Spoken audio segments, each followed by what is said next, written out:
জয় Hind everyone, প্রত্যেককে স্বাগত জানাই আমার ইউটিউব চ্যানেলে। আজকে মূলত যে বিষয়টা নিয়ে আলোচনা করব সেটা হচ্ছে রাজ্যে কৃষি দপ্তরে তোমাদের নিয়োগ প্রক্রিয়া শুরু হয়ে গেছে। ঠিক আছে, সিম্পলি তোমরা যদি 8 পাস মাধ্যমিক পাস হয়ে থাকো তাহলে তোমরা এখানে আবেদন করতে পারবে এবং চাকরিটা পেয়ে যাবে। শুধুমাত্র ইন্টারভিউ হবে, কোনো ধরনের লিখিত পরীক্ষা হবে না। যদি ইন্টারভিউ তোমরা ভালোভাবে নিয়ে আসতে পারো তাহলে তোমাদের এখানে সিলেকশন হয়ে যাবে। ঠিক আছে, পশ্চিমবঙ্গের 23টি জেলা থেকেই তোমরা আবেদন করতে পারবে। বয়স কত লাগছে, বেতন কত পাবে, ফর্ম ফিল আপের পদ্ধতি দেখাবো, নিয়োগ পদ্ধতি কী রয়েছে, সব কিছু A to Z এই ভিডিওর মাধ্যমে তোমরা জানতে পেরে যাবে। ভিডিওটা শেষ পর্যন্ত ওয়াচ করবে এবং যারা চ্যানেলে নতুন তারা অতি অবশ্যই চ্যানেলটিকে সাবস্ক্রাইব করে বন্ধুদের মাঝে শেয়ার করে দেবে। তো চলো আমি তোমাদের অন স্ক্রিন যেটা অফিসিয়াল নোটিফিকেশান বার হয়েছে সেটা আমি তোমাদের ওপেন করে দেখাচ্ছি। হচ্ছে তোমাদের অফিসিয়াল ফর্ম, যেটা তোমাদেরকে পূরণ করে জমা দিতে হবে। দেখো কিভাবে পূরণ করবে তা আমি স্টেপ বাই স্টেপ তোমাদেরকে ফার্স্টে দেখিয়ে দিচ্ছি। দেখো সর্বপ্রথম এখানে বলা হয়েছে কৃষি শ্রমিক এগ্রিকালচার লেবার পদে নিয়োগের আবেদনপত্র। ঠিক আছে, এখানে বলেছে আবেদনকারী ব্যক্তিগত তথ্য, আবেদনকারীর পূর্ণ নাম বাংলায় লিখতে হবে। এখানটাই তোমরা বাংলায় তার পুরো নামটা লিখবে যে আবেদন করবে। তারপরে বলেছে ক্ষয়ের দাগে আবেদনকারীর পূর্ণ নাম ইংরেজিতে, তো ইংরেজিতে তোমরা এখানটায় ফিল আপ করবে ক্যাপিটাল অক্ষরে। ঠিক আছে, ব্লক লেটারে তোমরা এখানে পূরণ করে দেবে। তারপরে বলেছে পিতা এবং স্বামীর নাম, তো ফাদার্স নাম তোমরা এখানটায় বাংলায় লিখে দেবে। আর কেউ যদি মেয়ে অ্যাপ্লাই করে তাহলে তার স্বামীর নাম লিখে দেবে। ঠিক আছে, আর তারপরে মাতার নাম অর্থাৎ মায়ের নামটা লিখে দেবে। তারপরে ওর দাগে বলেছে জন্ম তারিখ। ঠিক আছে, ফার্স্টে তোমাদের ডেট বসাবে, তারপরে মান্থ বসাবে, তারপরে সাল বসাবে। ঠিক আছে, কারো যদি 25/6/2000 তারিখ হয় তাহলে 25/6/2002 এরকম করে তোমরা বসাবে। ঠিক আছে, তারপরে আসছে যে লিঙ্গ, অর্থাৎ পুরুষ নাকি মহিলা নাকি অন্যান্য। যে পুরুষ হবে সে পুরুষে টিক করবে, আর যে মহিলা হবে সে মহিলাতে টিক করবে। ঠিক আছে, তারপর বলেছে জাতিগত শ্রেণী, কেউ যদি জেনারেল ক্যাটাগরি হয় তাহলে জেনারেল ক্যাটাগরিতে টিক চিহ্ন করবে, কেউ যদি এসসি হয় তাহলে এসসিতে টিক চিহ্ন করবে, কেউ যদি এসটি হয় এসটি, এবং ওবিসি এ ওবিসি বি হলে সে ওবিসি এ ওবিসি বিতে ক্লিক করবে। ঠিক আছে, টিক চিহ্ন মারার পরে বলছে যে বর্তমান ঠিকানা, অর্থাৎ তোমার এখন ঠিকানা কি, গ্রামটা লিখে দেবে, ডাকঘর অর্থাৎ পোস্ট অফিসের নাম লিখে দেবে, থানার নাম লিখে দেবে, জেলার নাম লিখে দেবে, এবং তোমার পিনকোড কত রয়েছে যেটা 6 সংখ্যার সেটা তোমরা এখানে বসিয়ে দেবে। ঠিক আছে, নেক্সট বলেছে স্থায়ী ঠিকানা, অর্থাৎ পার্মানেন্ট তোমাদের ঠিকানাটা এখানে বসিয়ে দেবে, সেটাও বসিয়ে দেবে। গ্রাম, পোস্ট অফিস, পুলিশ স্টেশন, জেলা এবং স্টেট এবং পিনকোড তারা এখানটায় বসিয়ে দেবে। ঠিক আছে, তারপরে বলেছে যোগাযোগের তথ্য, তো মোবাইল নম্বর এখানে 10 সংখ্যা যেটা হয় সেই মোবাইল নাম্বারটা তোমরা এখানে বসিয়ে দেবে। তারপর বলছে বিকল্প মোবাইল নাম্বার, অন্য মোবাইল নাম্বার যদি থাকে তো অন্য মোবাইল নাম্বার বসাবে, না থাকলে তোমাদের কোনো বসানোর দরকার নেই। তারপর বলেছে ইমেল যদি থাকে তো ইমেল নম্বর তোমরা এখানে বসিয়ে দেবে। তারপর বলেছে আধার নম্বর, অর্থাৎ 12 সংখ্যার যে আধার নম্বরটা হয় সে 12 সংখ্যার আধার নম্বরটা তোমরা এখানে ফিল আপ করে নেবে। তারপর বলছে শিক্ষাগত যোগ্যতা, দেখো পরীক্ষার নাম এবং বোর্ড বা প্রতিষ্ঠান বা পাসের বছর আর প্রাপ্ত নম্বর কত পেয়েছো। ঠিক আছে, ফার্স্টে বলেছে অষ্টম শ্রেণী, কোন বোর্ড থেকে অষ্টম শ্রেণী পাস করেছো সেই অষ্টম শ্রেণী পাসটা তোমরা লিখে দেবে, এবং কোন বছর অষ্টম শ্রেণী পাস করেছো অর্থাৎ 8 পাস কোন বছর করেছো সেটা তোমরা লিখে দেবে, এবং কত নম্বর পেয়েছো সেটাও তোমরা এখানে দিয়ে দেবে।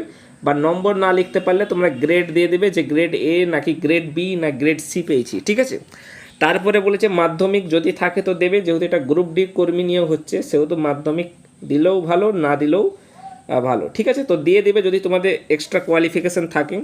তো বোর্ড মাধ্যমিকে তোমরা পশ্চিমবঙ্গ বোর্ড থেকে করে থাকলে দেবে, পাসের বছর দিয়ে দেবে কত সালে পাস করেছো এবং কোন গ্রেডে পাস করেছো। ঠিক আছে, অন্যান্য যদি উচ্চ মাধ্যমিক পাস থাকে তো তোমরা দিয়ে দেবে, সেটা সিম্পলি এখানে বসিয়ে দেবে। ঠিক আছে, তার ঠিক নিচে আমি যদি চলে আসি, যে বলছে কৃষি কাজের অভিজ্ঞতার বিবরণ, অর্থাৎ তুমি যে কৃষি দপ্তরে নিয়োগ হচ্ছ সেই কৃষি দপ্তরে তোমার কোনো অভিজ্ঞতা রয়েছে কি না, এক্সপিরিয়েন্স যদি থাকে সে প্রতিষ্ঠানের নাম, পদ বা কাজের প্রকৃতি, কোন কাজে তোমার এক্সপিরিয়েন্স রয়েছে, কাজের সময়কাল অর্থাৎ কতদিন ধরে কাজ করেছো, এবং বিজ্ঞানী বা পিআই বা কর্তৃপক্ষের নামটি এখানে বসিয়ে দেবে।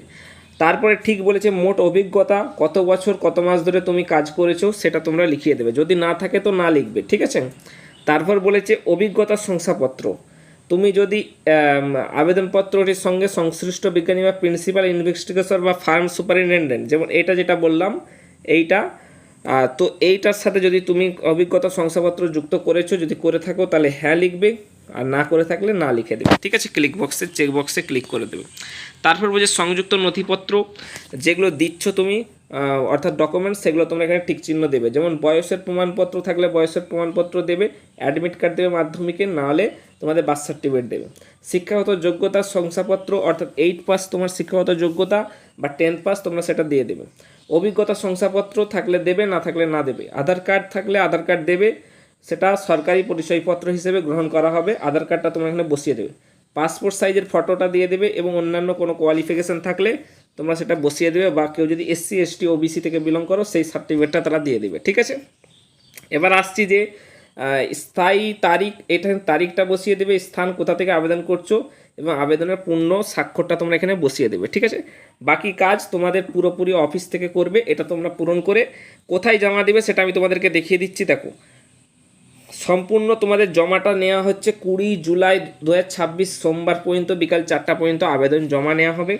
এবং তোমাদের আবেদনপত্র পাঠানোর ঠিকানা হচ্ছে এইটি তোমরা কাগজের উপরে লিখবে, খামের উপরে, সমন্বয়কারী RUSA 2.0 কলিকাতা বিশ্ববিদ্যালয় 87/1 কলেজ স্ট্রিট কলকাতা 7,73,000, অথবা আবেদনপত্রটি ব্যক্তিগত RUSA 2.0 কার্যালয়ে জমা দেবে। এইটা না, তোমরা এতটা পর্যন্ত পুরো অফিসটার নাম লিখবে, বা তোমরা এই যে অফিসটা রয়েছে এই অফিসে যেয়ে সেখানে ড্রপ বক্স করে দিয়েও আসতে পারো। ঠিক আছে, বলেছে খামের উপর স্পষ্টভাবে লিখতে হবে RUSA 2.0 এর অধীনে কৃষি শ্রমিক পদে নিয়োগের আবেদন, এটা তোমরা লিখে দেবে।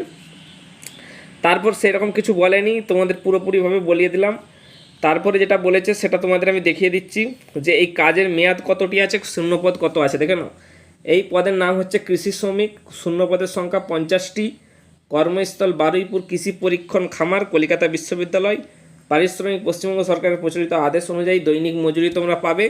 নিয়োগের মেয়াদ হচ্ছে প্রকল্পের প্রয়োজন অনুযায়ী সম্পূর্ণ অস্থায়ী ও চুক্তিভিত্তিক। ঠিক আছে, তোমাদের চুক্তিভিত্তিক হিসাবে কর্মীটা নেওয়া হচ্ছে, কিন্তু পরে পার্মানেন্ট করে দেওয়া হবে। তারপর বলেছে এখানে 5 বছরে অবশ্যই তোমাকে কৃষি খামারের উপর ন্যূনতম যোগ্যতা থাকতে হবে বা অভিজ্ঞতা থাকতে হবে। ঠিক আছে, এরপরে দেখে নাও আবেদনের সঙ্গে সংযুক্ত করতে হবে যে ডকুমেন্টসগুলো, আবেদনপত্রটি, বয়সের প্রমাণপত্র, শিক্ষাগত যোগ্যতা, অভিজ্ঞতা শংসাপত্র, আধার কার্ড আর 1 কপি পাসপোর্ট সাইজের ফটো, এগুলো তোমরা ফিল আপ করে জমা দেবে। ঠিক আছে, এরপরে আর সেরকম কোনো কিছু বলা নেই। তো এগুলো তোমরা জমা দিয়ে যে ডেটটা তোমাদের জানালাম যে 20 জুলাই 2026 বিকাল 4টার মধ্যে তোমরা এখানে জমা করে দেবে। এই যে অ্যাড্রেসটি রয়েছে এই অ্যাড্রেসটি তোমরা জমা করে দেবে। তো এই ছিল আপডেট। যদি ভিডিওটা ভালো লাগে তো অতি অবশ্যই চ্যানেলকে সাবস্ক্রাইব করে বন্ধুদের মাঝে শেয়ার করে দেবে।